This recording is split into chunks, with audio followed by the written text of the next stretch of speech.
News 4 ആരംഭിക്കുന്നു. അത് നോക്കാം പ്രധാന വാർത്തകൾ.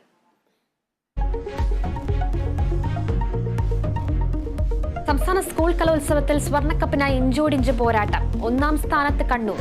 അപ്പീൽ വഴി ഇതുവരെ എത്തിയത് 2051 മത്സരാർത്ഥികൾ. അപ്പീലുകളുടെ ബാഹുല്യം പ്രതിസന്ധി സൃഷ്ടിക്കുന്നുവെന്ന് വിദ്യാഭ്യാസ മന്ത്രി.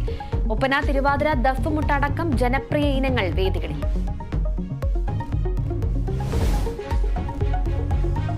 വിജിൻ MLA SIയോട് തട്ടിക്കയറിയ സംഭവത്തിൽ പോലീസിനെതിരെ CPM. പോലീസിന്റെ വീഴ്ച മറയ്ക്കാൻ SI മനഃപൂർവ്വം പ്രകോപനമുണ്ടാക്കിയെന്ന് EP ജയരാജൻ. പ്രകോപിതനാകാനുള്ള കാരണം പോലീസിന്റെ മോശം പെരുമാറ്റമെന്ന വിജിൻ.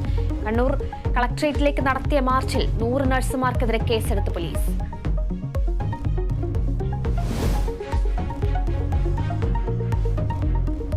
ഇവലം കസ്റ്റഡി മരണക്കേസിൽ പോലീസുകാരെ പ്രതിചേർത്ത CBI.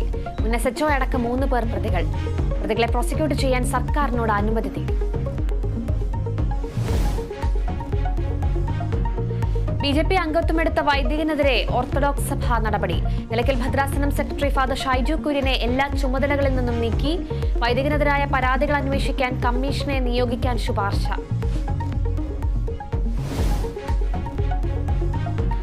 ശബരിമലയിലെ അരവണ വിതരണ പ്രതിസന്ധി പരിഹരിക്കാൻ നടപടിയുമായി ദേവസ്വം ബോർഡ്.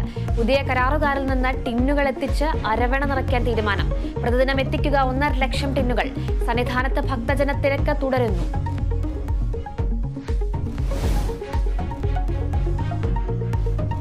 പശ്ചിമബംഗാളിൽ ED ഉദ്യോഗസ്ഥർക്ക് നേരെ ആക്രമണം. തൃണമൂൽ നേതാവിന്റെ വീട്ടിൽ പരിശോധനയ്ക്കെത്തിയ ഉദ്യോഗസ്ഥരുടെ വാഹനം അടിച്ചു തകർത്തു. ആക്രമണം നോർത്ത് 24 പർഗനാസിൽ.